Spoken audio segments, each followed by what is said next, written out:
ESPN Radio. Playoff games, of course, you hear, presented by Gusto. Party like it's 1999, the last time the New York Knicks were in the NBA Finals, as they are 2 games away from getting back there, 2 wins away after a 109-93 victory last night. They're 9th in the row in the postseason over the Cleveland Cavaliers.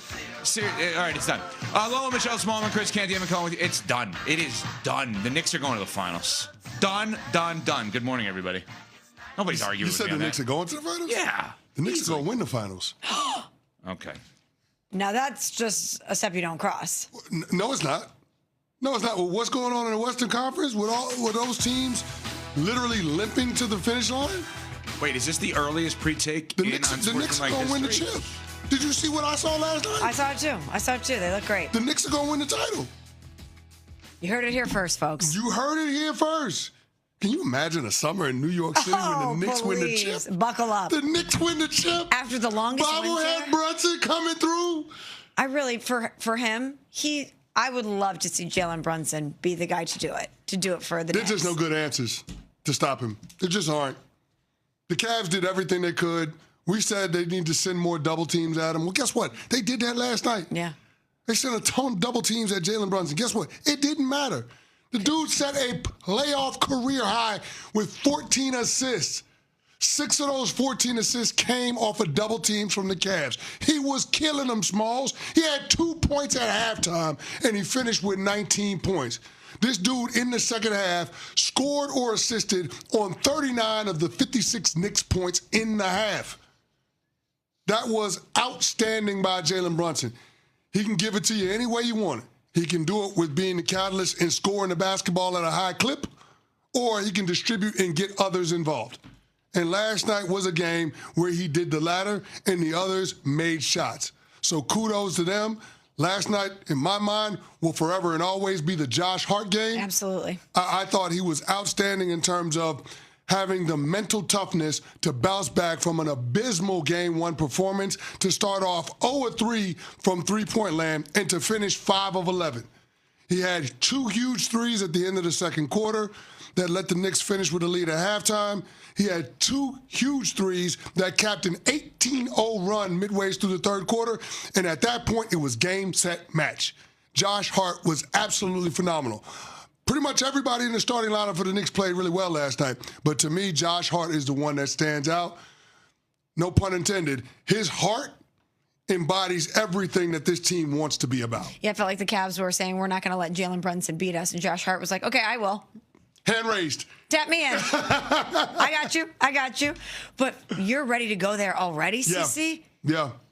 I'm ready to go there. Even though I know injuries are obviously the big storyline coming out of the West, but even though San Antonio's banged up, you're ready to do that if Wemby advances. You're ready to do that if the depth of Oklahoma City and Shea advance. Well, do the Oklahoma City Thunder have depth? We don't know what's going to happen with J-Dub. We don't know what's going to happen with A.J. Mitchell. Do they have depth?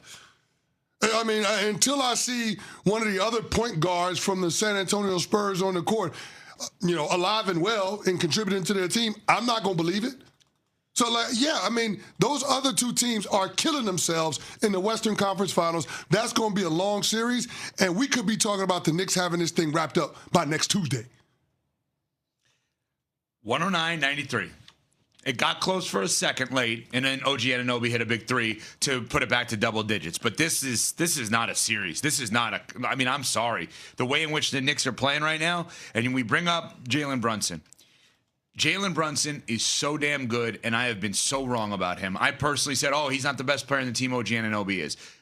I'm wrong. I'm dead wrong. OG Anunoby is the best two-way player, I hate that term, on the team. But Jalen Brunson is so phenomenal at what he does. Last night was one of my favorite Jalen Brunson games I've seen. And you may sit there and say, what? 7 of 16 from the floor? CC mentioned 2 points in the first half. It doesn't matter. One of my favorite NBA games I've ever seen from a player is Kobe Bryant's one of his worst games. He was 6 of 24 in 2010 NBA Finals. Didn't have it. And you know what he did for the Lakers? I got to do something else. Grab, I think, 15 rebounds. When you are a superstar player and you don't have your shot going, you figure out something else to do. What Jalen Brunson figured out last night is, I'm going to go get my roommate, the roommate's pod. I'm going to get him points. 14 assists. That's what you do when you're a superstar. So all of the terrible takes that I personally have had about you can't have a guy like Jalen Brunson as the best player on your team win a championship. You can't have someone of his size win a championship. You can't have someone that is not a great defender win a championship as your best player. I have been dead wrong about Jalen Brunson. Egg on my face. He looks awesome out there. And I apologize, Jalen Brunson, because you are unbelievable in what you've done.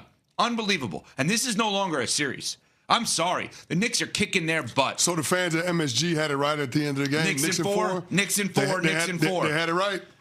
I'm so we'll get to the Cavs point. I'm so disappointed in the Cavs right now. I'm sorry. Like You're disgusted. You are. I'm looking You're at your scrunching face. your face. My goodness. I'm a face All scruncher three of today. your chins are balled up. Like, what is going on? You're appalled. Right? What kind of comment is that? How many, It's true. 5 minutes in. I'm you're sitting there looking I have at a him. third chin now? What are we doing here? Thank you, Wendy. Let's hear from Josh Hart. Sacrificing for the greater good, as he's always done his entire career. There may not be a bigger winner that's never won anything than Josh Hart. Let's take a listen to him postgame. We don't really care who gets the shine, the shots, the minutes, those kind of things. We're focused on winning. And I think everyone is willing to sacrifice their own personal agendas of performance for the betterment of the team. And when you have a group of guys that do that, sky's the limit. And I think sometimes it's human nature to think about your own individual performances. And I think if we do that at all, we have enough camaraderie to hold each other accountable. So I think that's the biggest thing with us is we're willing to sacrifice and we're able to hold each other accountable. Yeah, I got to disagree with Josh Hart. Not everyone's that way. You're that way.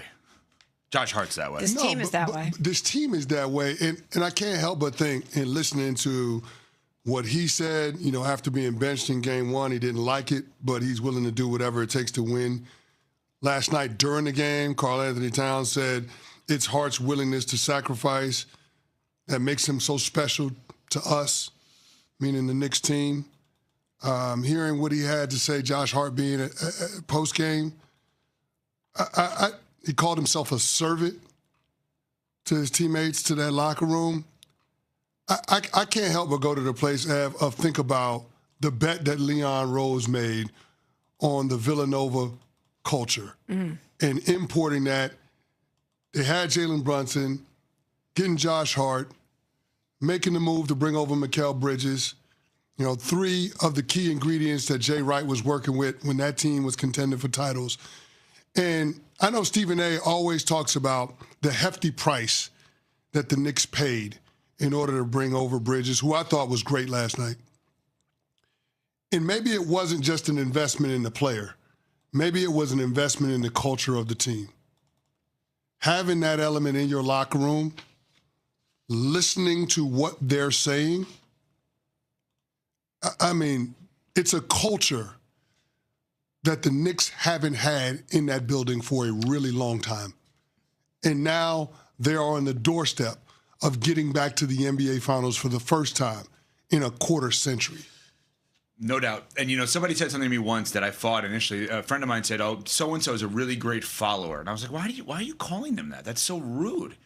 And he looks at me and he goes, why would that be rude? He goes, great followers, if you have great leaders, are really important to team building and winning. Critical. Mikal Bridges may not be the leader of the team, but you know what he is? He's great at following the lead of Jalen Brunson and Josh Hart. Because it's the correct lead. Correct. And so it's like if you have that great leader and Mikal Bridges can follow that, he comes in, you give up the 5 first round. Basically, you're giving up the 5 first rounders to double, triple, and quadruple, and what's the 5th one? Down on Jalen Brunson as the face of the team, which I did not think was smart, and it's brilliant because we want more guys who are going to follow what they're doing here, and I think that's exactly what they've done. Mikal Bridges, if you look at him as he needs to be the leader, he needs to be the best player because they give up 5 picks. No. He needs to continue the following of the leader and show other people how you can follow that leader. Not to make this an anti-Daryl Morey thing, which I know you would love. Chemistry is important. Thank you, Smalls. Chemistry is critical. Culture is critical. And the New York Knicks have it. They have it. And also shout out to Mike Brown, who I think has been excellent. But when you bench Josh Hart, that's a tactical move that you have to make. But you can do things like that knowing that the culture is so sound that everyone is selfless. It's not going to be personal. You have to do in the moment what's the best for your team. And he's just been making a lot of the right moves too. So the Knicks have it going right now. Yeah, they really Mike do. Brown's been amazing. And you bring up culture and you bring up the way in which you go about things. How about defense? That's the other thing that we don't talk about. Like, this Knicks team takes it personal when it comes to stopping the other team. Last night, the Cavs shot under 40% from the field. They shot 25% from three. That's defense. Karl-Anthony Towns talked about it. We were able to stretch out the lead in the third quarter because we played defense. We got some stops. Josh Hart on a bum ankle last night held the Cavs to 25%